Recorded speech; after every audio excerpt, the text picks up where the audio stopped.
recording should have started.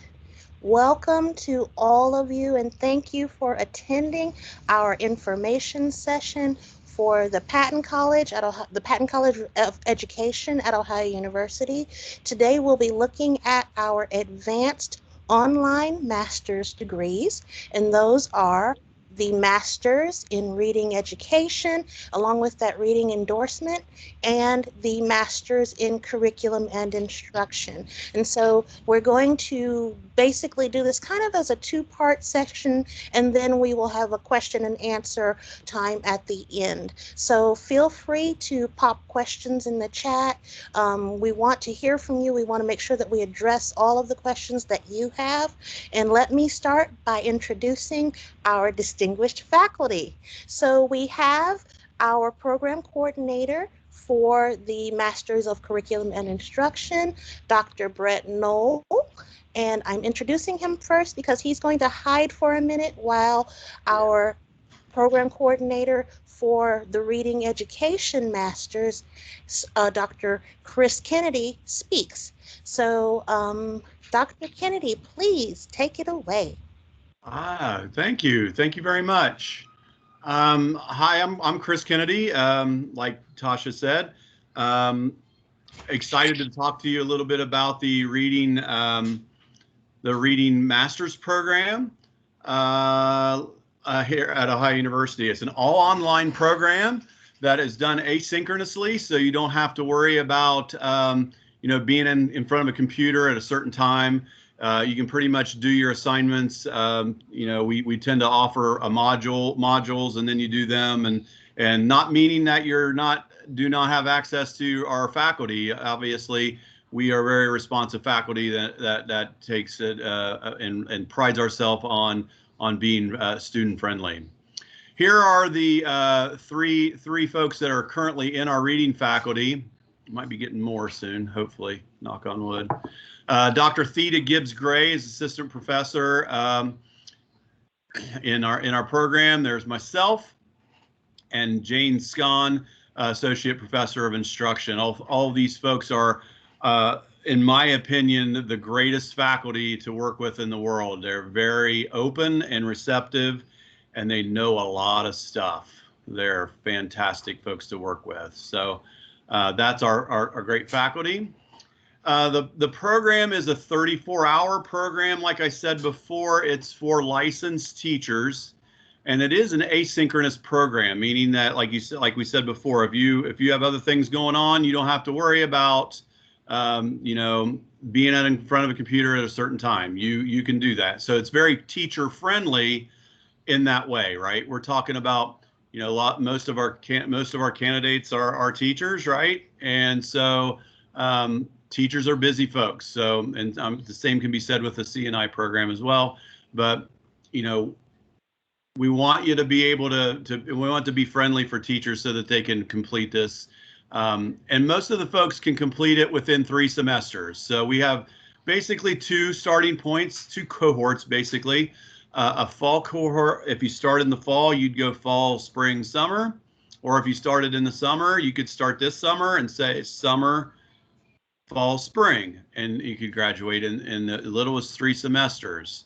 It doesn't mean you always have to. As long as you're done within the 5-year window, you should be fine.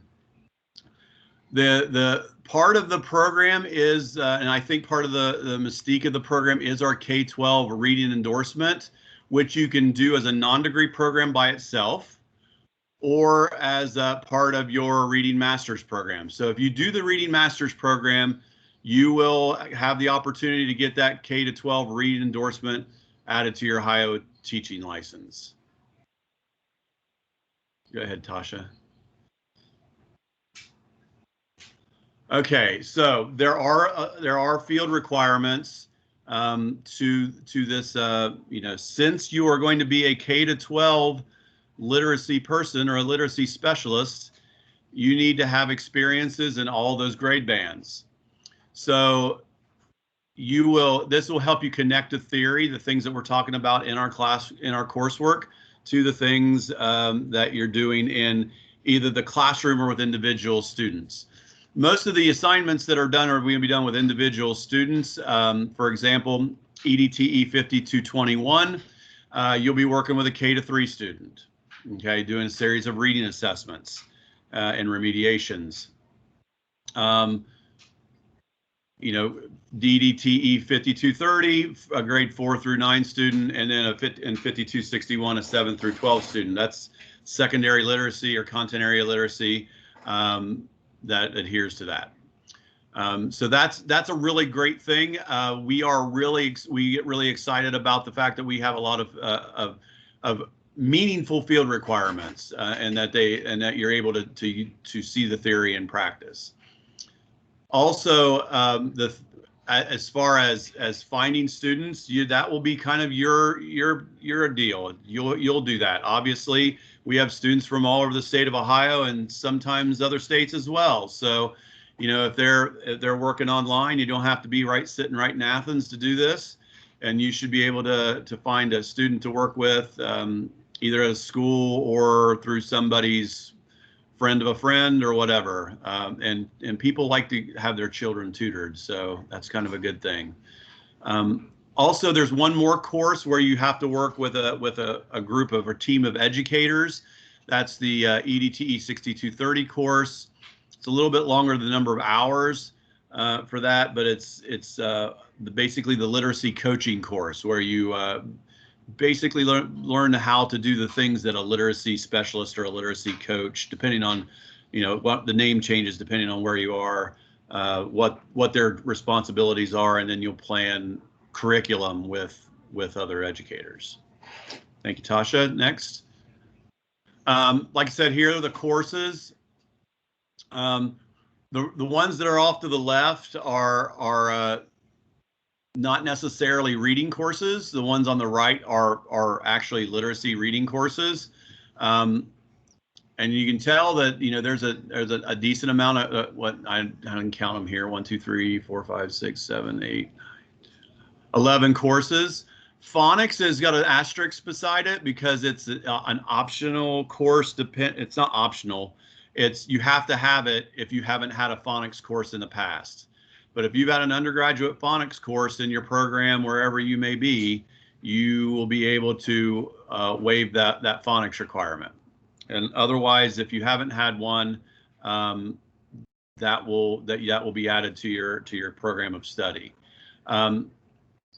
That will be determined. That's always determined in when you send in your transcripts. So that's one of the reasons why you send in your transcripts when you apply.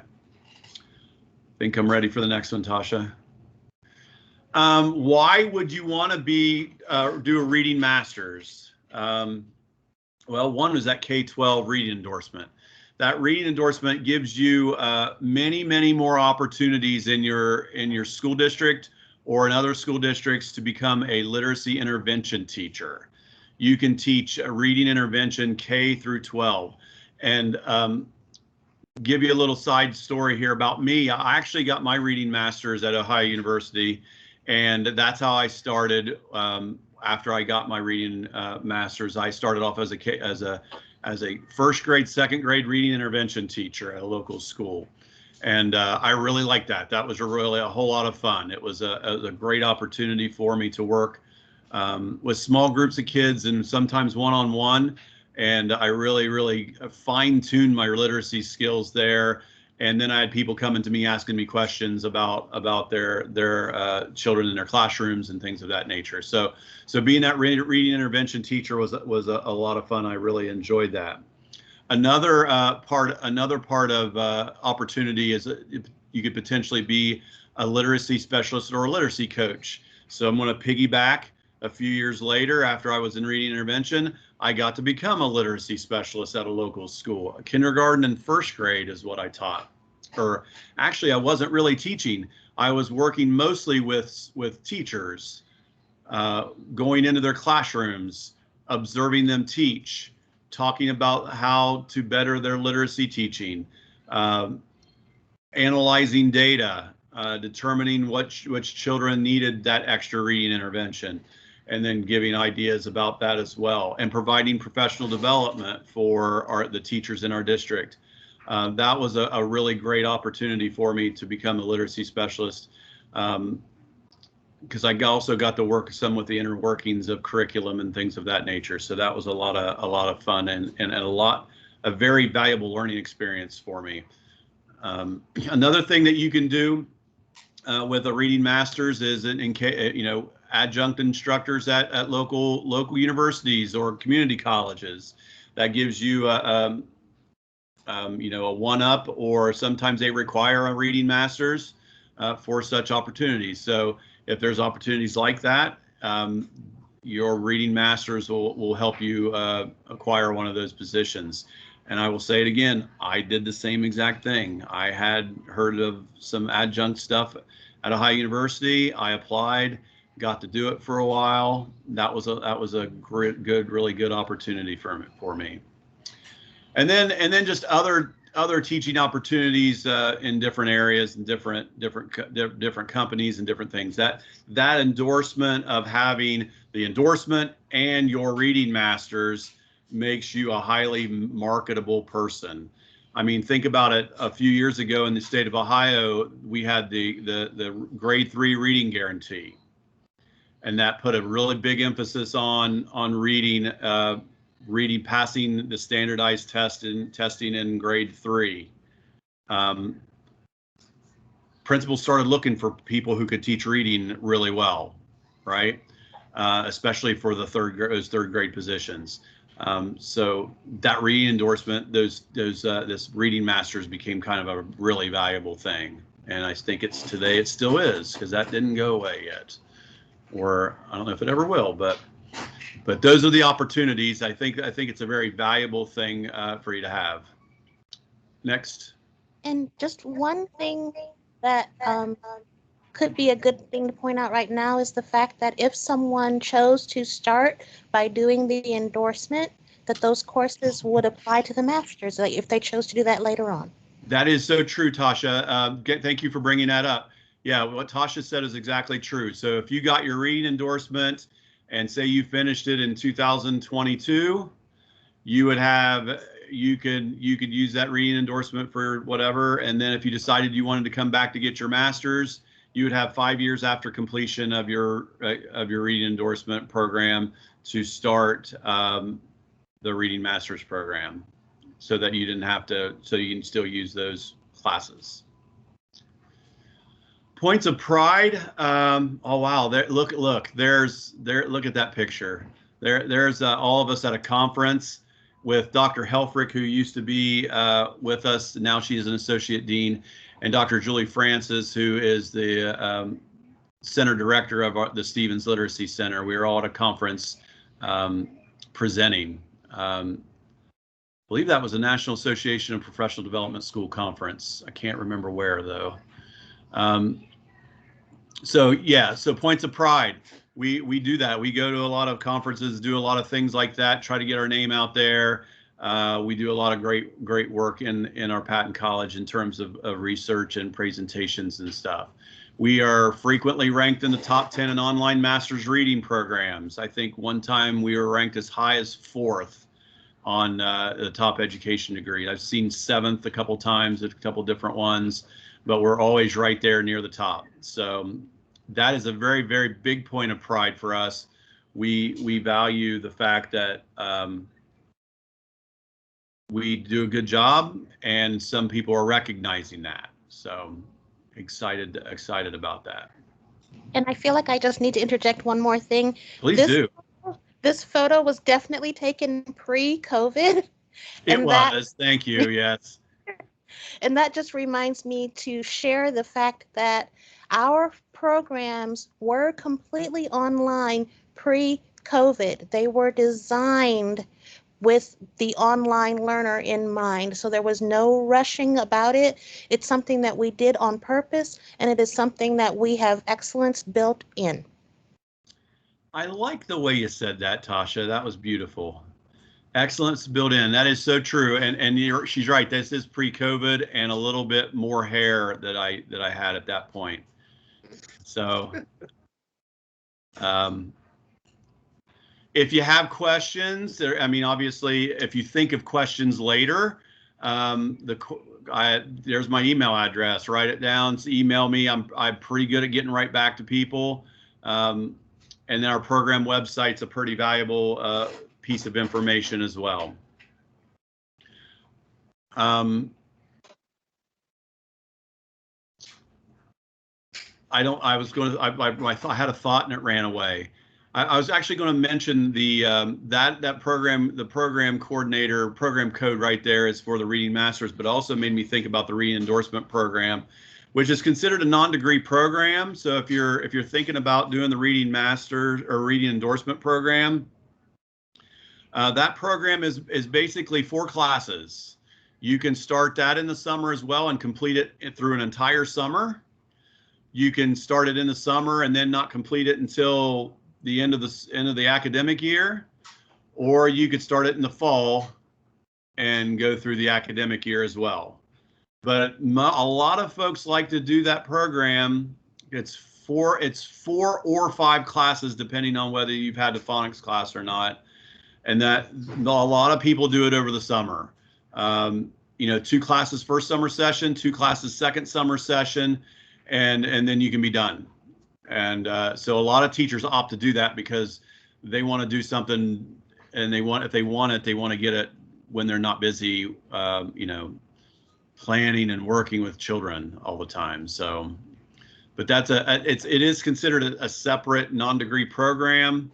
And like Tasha said, if you wanted to come back and get your degree in your master's, that would be great with me.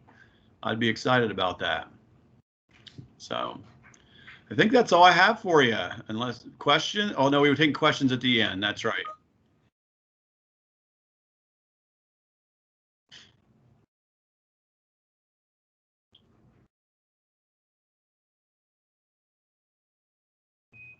I think I'm going to turn my camera off and let Dr. Knoll work his magic.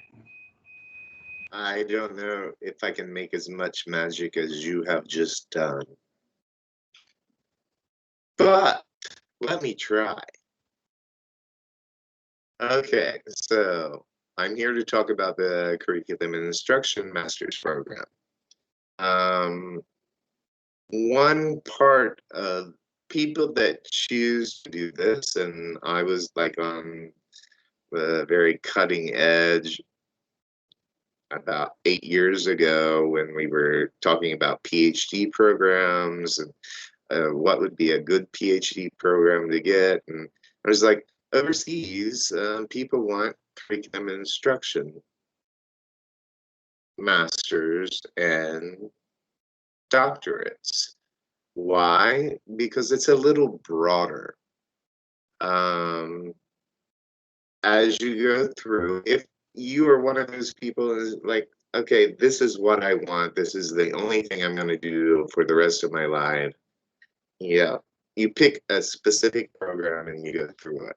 But if you're one that, is thinking about, I want to learn a little bit more about the broader part of education. And that's what curriculum and instruction is. Our program is set up that, at least for teachers, that you can delve into your particular method and strategies and subjects that you're teaching and go into that. All of our classes are based on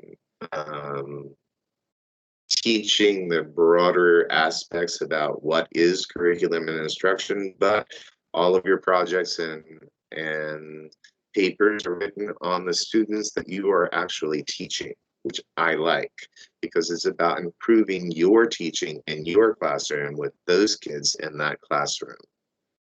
Curriculum and instruction is a rolling kind of admittance. But if you start in the summer, if you start this summer, you will finish next summer. So every class is aligned with projects or readings or assignments that are related to the students that you are teaching.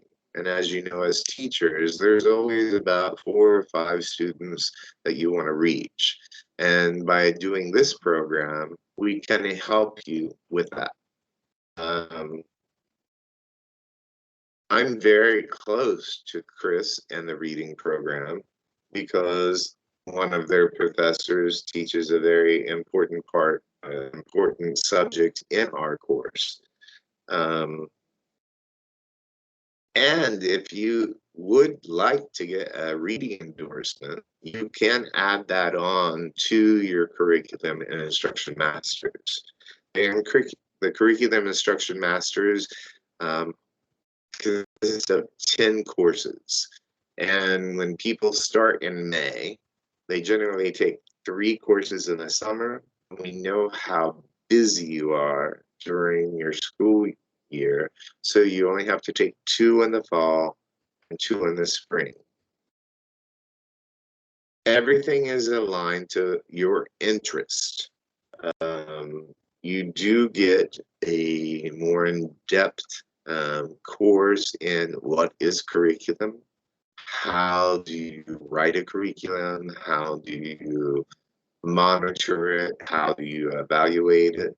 We also offer another course that is part of our core programs, which is the Advanced Studies of Children and Adolescents. But unlike those survey courses you took as an undergraduate, where you tried to learn everything about everyone, that class focuses and lets you learn more about the age range that you are teaching. So I really love that course, and I'm teaching it this quarter. It's usually taught in the summer, but I'm finding some excellent projects that are coming out and some great feedback from the teachers. So when you're thinking, well, should I add, go for another program where I can get another certificate and teach something else? Well, if that's what you want, well, yeah, maybe that's what you want to try. But curriculum and instruction is about, do you want to be a leader in the level and the subject, the level of the students that you're teaching and the subject area that you are? Because most people that graduate with a curriculum and instruction masters end up being directors of that curriculum for their school districts. Also, I often get the question, well, do I automatically get a principal's license or a superintendent license? No, you have to have a master's in anything before you then go on to do your principal or superintendent's license. And I often say, why not become an expert in a curriculum, which this program helps you to do, that will then lead you and as you go into your principal's license and show that you are not only a administrator, but you know how to write, monitor, and evaluate curriculum. As I mentioned, there are 10 courses. They're all aligned with the students that you're working with. I do want to mention that Tasha talked about how we kind of modified our programs during the COVID crisis. Uh, for me, all of my participants and students in the curriculum and instruction program are teachers. And just like everybody modified, I was willing, and my program was very willing to modify to what they were dealing with.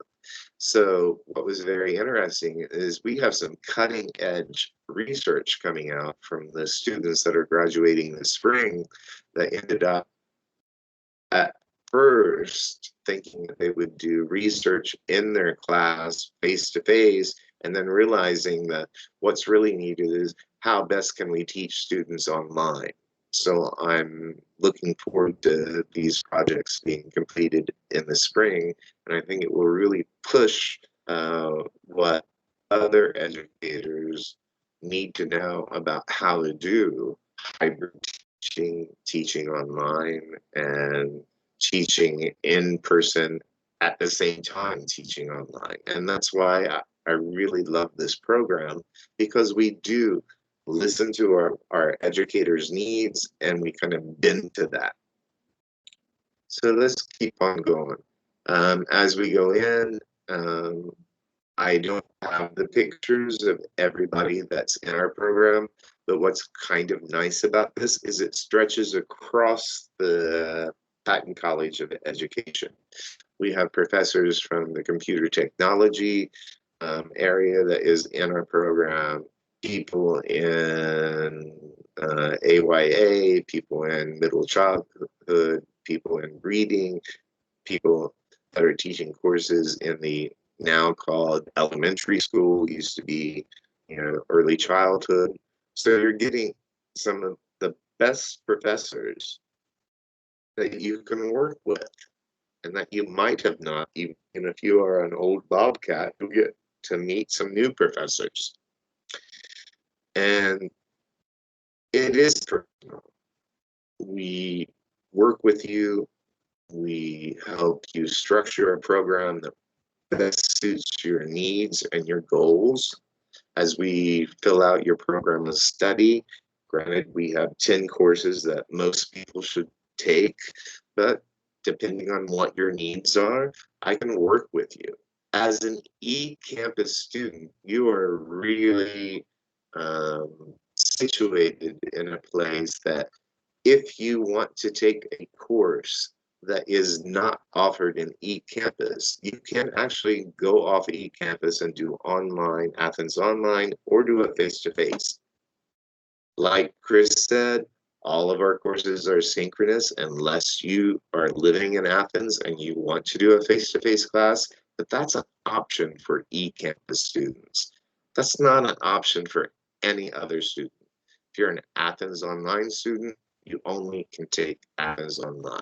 If you are a master's students face-to-face, you can only take face-to-face classes. E-campus students, I can work with you to build a program of study and figure out what you want to do, how based on your goals. And work with you in that first semester that you come into, which is summer, to figure out what is it that you want to do and how best to plan a program that will put you along that path to get your goals accomplished. What are some benefits if you're a teacher just coming back and wanting to do a master's? CNI, of course, there is the salary increase, promotion.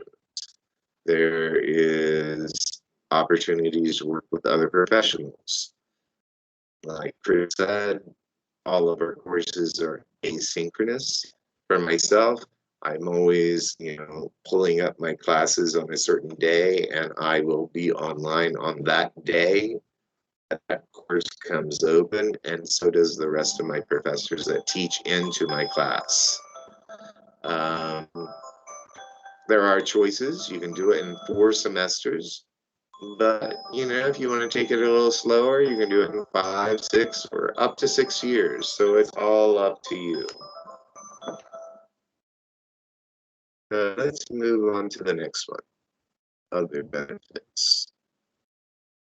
Again, in 2020, the CNI Masters at OU was considered one of the best for working teachers. We constantly get rated as one of the highest online CNI Masters program in Ohio. If you look at our tuition rates, they are very comparable compared to other ones.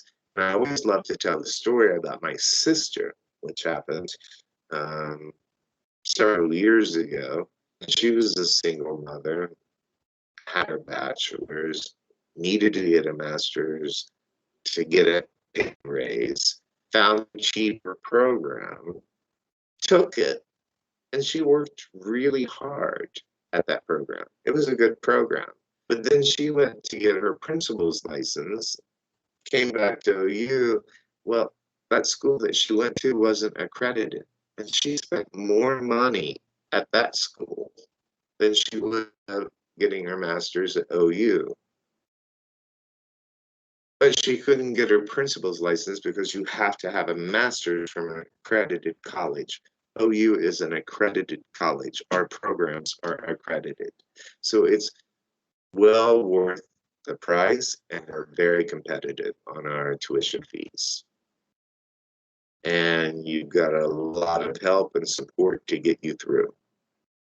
So with that, what's my last slide? Please, if you have any questions, write me.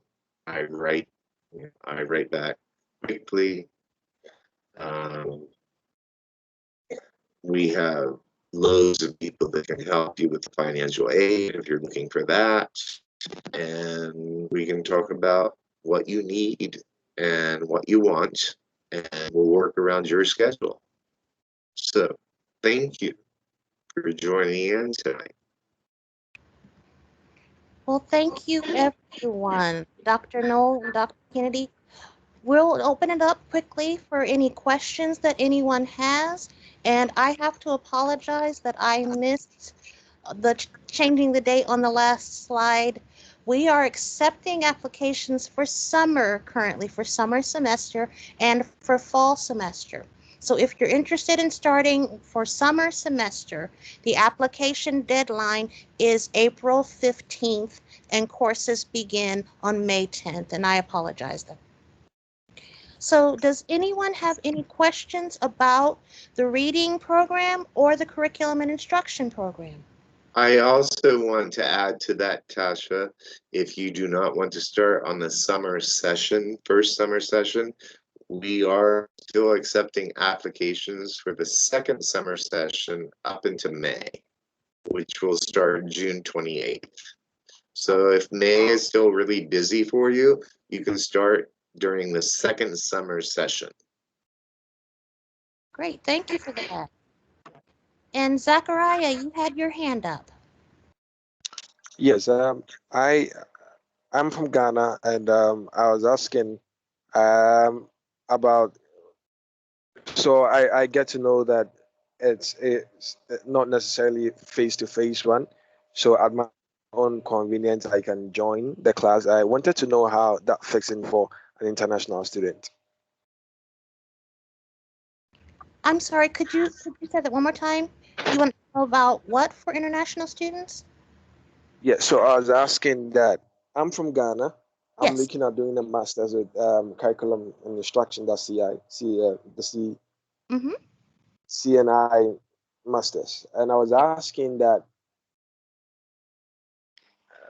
I get the feedback that it won't be a face to face, not necessarily face to face, but when at my own convenience I can join the class for assignment and all that. So I was asking that how does that work for international students like me? I can answer that. For our Ghana students, most of them, okay, I've had two come into the program in CNI that was fine.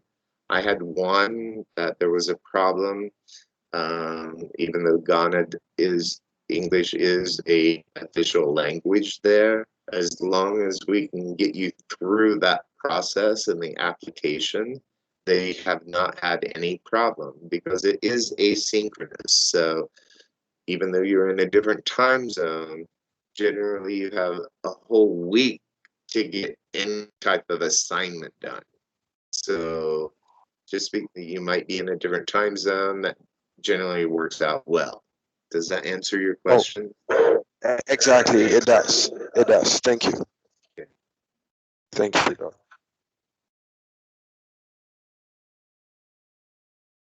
And we had one question that was submitted by someone who was not able to attend, and she's going to be requesting a copy of the recording. And her question was, would I be able to take all of the courses at one time during the summer for the reading endorsement, or would I have to break it up?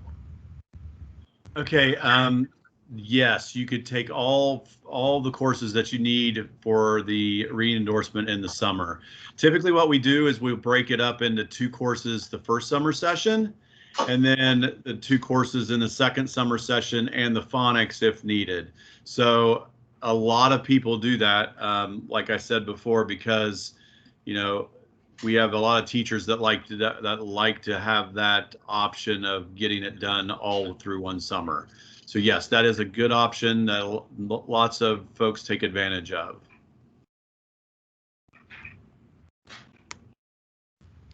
Are there any other questions? And I would like to, while you guys are thinking, I'd like to, um, I can't believe I'm hosting a session about the reading education program, and I can't think of the word I want. Um, I would like to talk a little bit more about one of the benefits that was mentioned about career support. And that is just to share that at Ohio University, there is an office that is called the Career Leadership and Development Center. And that office provides career support throughout the lifetime of any Ohio University student and alumnus. So you have that lifetime career support through the CLDC, as well as the support that you receive just by developing relationships with our faculty members who have strong relationships with people in the industry and in school districts across the state and around the country, and in some cases internationally. So there, we are here to support you. One other thing that I want to mention is that federal aid for graduate study primarily takes the form of loans, but that being said, federal aid is available for the master's degree programs. Non-degree programs, the endorsements, they are not eligible for federal aid, but we also encourage anyone before you start looking at financing your for your continuing your education, look at your employer, contact human resources in your school district, or with also look at any professional organizations with which you are involved.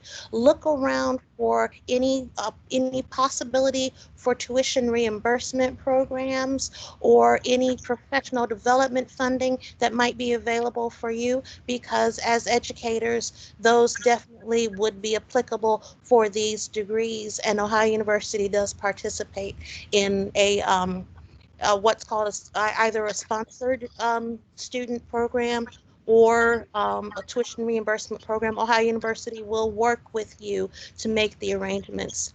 And as well, Ohio University offers a monthly payment plan for all of our students so that you're not faced with just one giant lump of bill should you have to pay it on your own and be reimbursed. You can spread that payment out over the semester.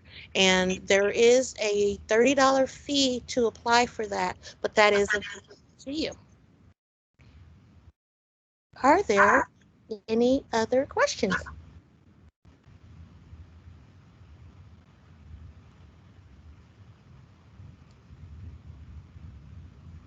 I have some questions. Please.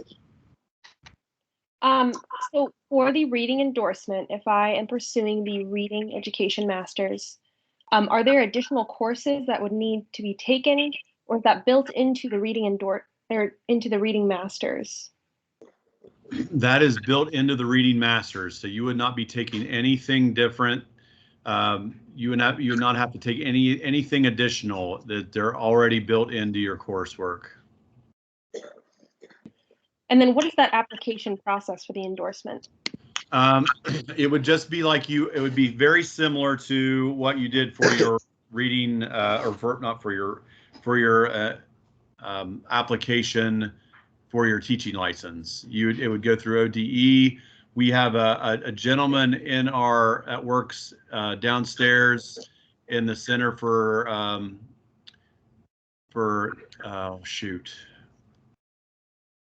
the Center for Clinical Practice. I should know that because my wife's in charge of that.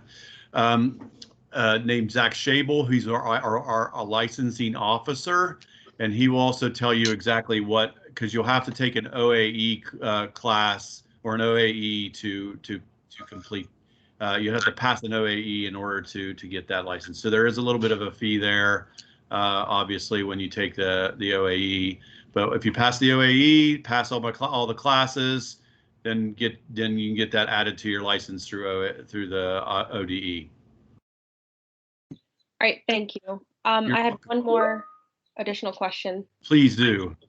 So those that are pursuing the fellowship and have a fellowship position, Mm-hmm. does that cover all the cost for the reading education masters? If I'm going to say this, I'm pretty sure I'm accurate with this. If you are a fellow, a teaching fellow, that pays for all your tuition, right? There might be a few general fees you would have to absorb, but for the most part, it pays all your tuition expenses. That's a good deal to get, because then you get a stipend, and so congratulations if you have one. Okay, thank you. You're welcome. That is a good deal. Are there any other questions? Caroline, can I go back to Caroline for a second? Oh, please. Marcy's not sitting here right now. She went outside to take the dog out, walk the dog down the street. But that might be a good Marcy question if you're still unclear about my answer. But I'm 100% sure that it covers the tuition expenses that you have. All right, thank you. Yep.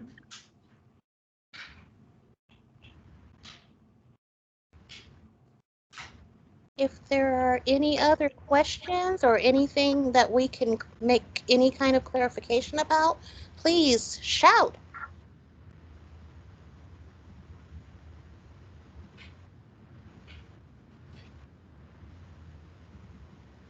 I have a quick question.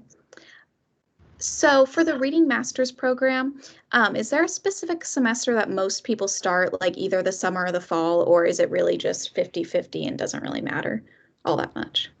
It's really 50-50. Just depends on when you feel like starting, Okay.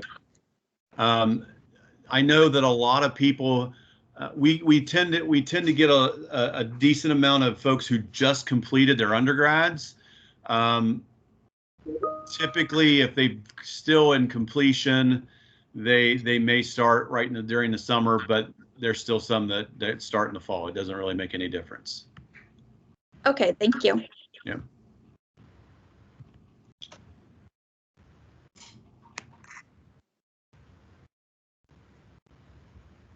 Erin, I believe you have your hand up. Hi, thanks. I'm looking at the curriculum and instruction program. If I were to start in the summer and then pause in the spring semester, would those courses need to be continued sequentially, or would I be able to jump back in the summer? Would those spring classes be offered in the fall, or are they just spring courses? So I guess I have two questions there. Yeah. No, that's a very good question. The spring courses, there are two. There's a portfolio class, and there's your final master's research project.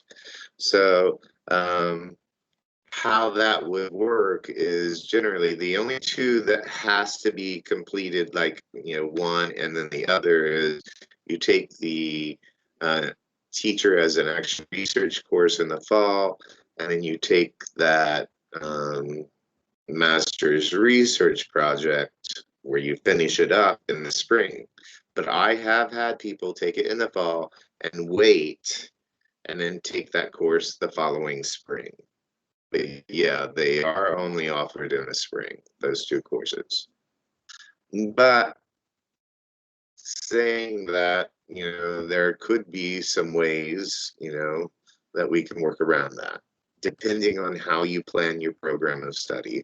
And that's where the CNI becomes a bit of an individual process. You talk to me, look at your goals, look at your financial situations, and I will work with you as best I can. Thank you.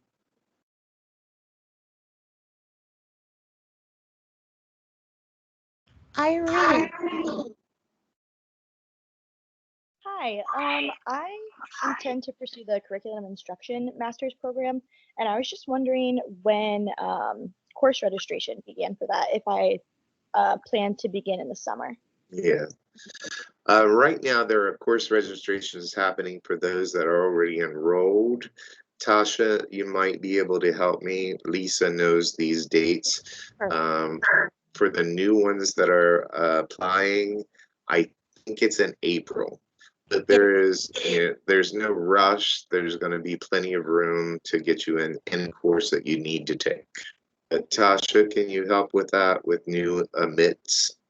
yes, for admitted students, if you are admitted prior to April 1st, you will receive instructions on how to register that will be sent out on April 1st. And Lisa Dale is the staff member in our office who would be sending those communications. So if you receive anything from the registrar's office, that is not your trigger to action as an eCampus student, because you're an Ohio Online student. The schedule is slightly different, but the registrar's office has certain automated mailings that they do. So you are watching for messages from Lisa Dale, and she should be using the elearning@ohio.edu email address when she sends those out. But you're watching for Lisa's name with those instructions. And as an eCampus student, you do not have to worry about losing your space in any course. You have a place. It is reserved for you. So as long as you get that registration process completed before classes begin, you are in good shape and you'll get the classes you want. And I will also help you pick out what courses you'll need to take this summer. And that's the process of for all of our eCampus students, that the first thing that you'll do is you will meet with the program coordinator to develop your course of study, and you'll get that program of study outlined so that you know what you're going to be taking, and you can make adjustments as needed should your interest change or should something come up where you are, again, life happens. So if you were to need to take some time off, just as long as you stay in communication with your advisor and the program coordinator, we can help you. We want to help you reach your goal. That's our purpose. And so while we're here for you, but we can't help if we don't know. So that's the key thing, is just please stay in communication with your faculty members, with your advisor, with your program coordinator. And I just realized that I didn't introduce myself and share what I do. My name is Tasha Attaway, and what I do is basically I'm here to help you through the application process, and as well I provide support to registered students.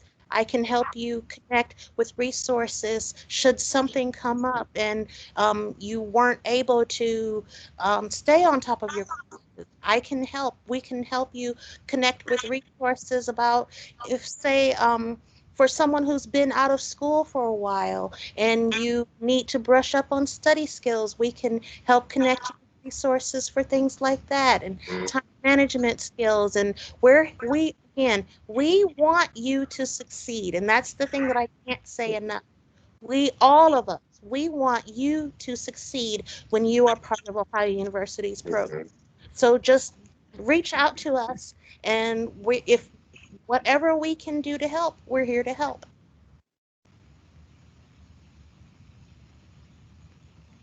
So does anyone have any other questions, or is there anything that we can provide additional clarification on? These are the people that ask because they're the ones.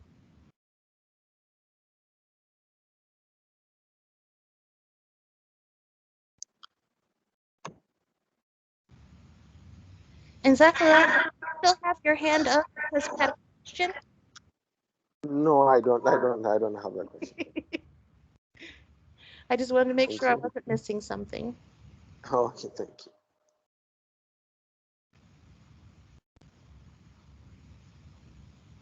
Well,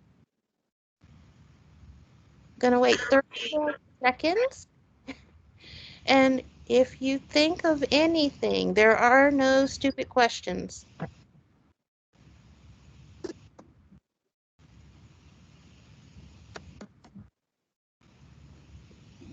Hi, I have a quick question. So I heard something about there being 2 summer sessions. And then would you be able to like split up your summer classes into those different summer sessions? I'm going to let a faculty member talk about that. Okay.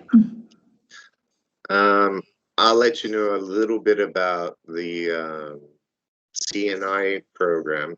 We offer 3 courses in the first summer session, and we offer 3 courses in the second summer session. And what I usually advise people to do is to try to take 1 in the first and 2 in the second. That way, if you're going to finish up next year, you'll be able to finish up quicker. Does that make sense?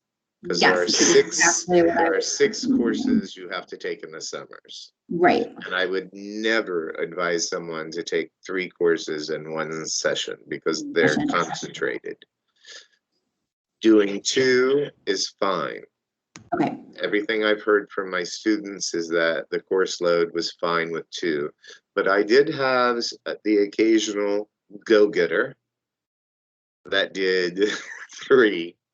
And they did well, and they were like, that was a bit difficult. Okay, thank you. That's what I was wondering. Yeah, ours are offered.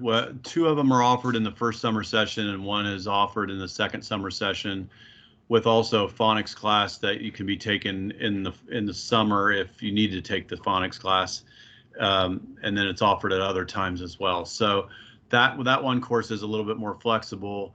But yeah, I mean, I agree with Brett. If you're starting to get into three courses, it can get a little hairy. So, so yeah. Not impossible. It depends. Not impossible, yeah.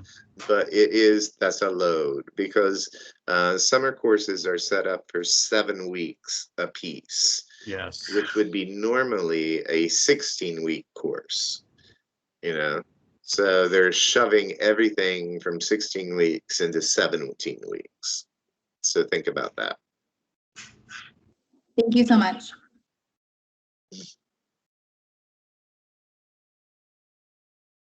You're welcome.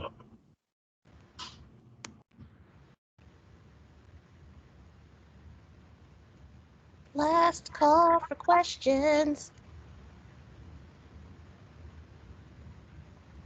That's right. I forgot Tasha was a singer. Yeah. Well, Okay. Go ahead. Oh, I'm sorry. Go ahead, please. No. I was being goofy. Go ahead. We're all getting goofy right now. Yeah. Yeah. So as we're heading to the close of our time, again, there are no stupid questions. So if you think of anything, Erin has a question. Sorry, I caught that the start date, I believe, for the first summer session was May 10th. Yes. What was the start date for the second session? I'm sorry. June 28th, if I'm not mistaken. 28th. Okay, and when does that end?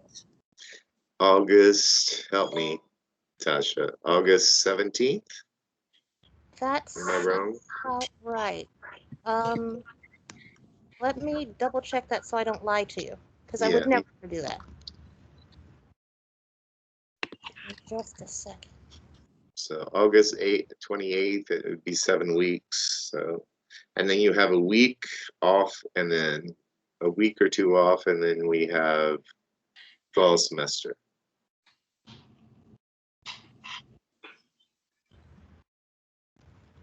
And fall semester courses begin August 23rd. Yeah.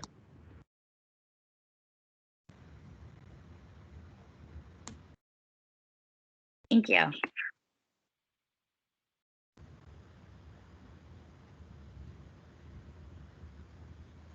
The closing date for summer is August 19th, I Okay. believe. Yeah. And again, remember, these are asynchronous for the most part.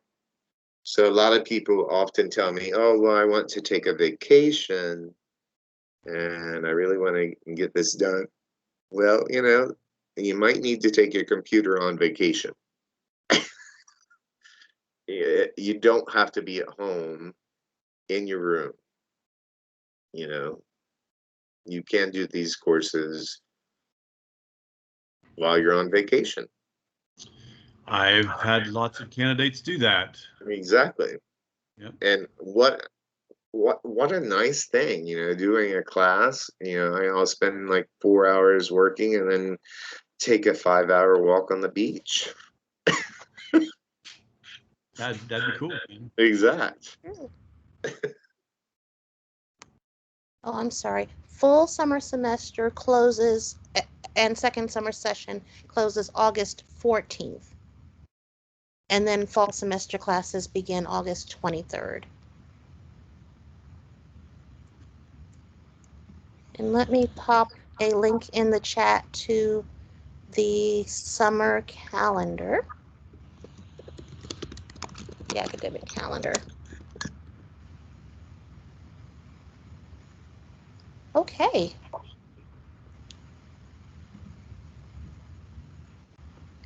Well, if there are no other questions, I'll just say thank you to everyone for sharing your evening with us and for letting us share with you about these great programs offered at Ohio University, the Patton College of Education. We want to help you reach your professional goals. Don't hesitate to reach out with any questions, and we will answer them as quickly as possible. I'm just going to wait 1 second because I see someone typing in the chat.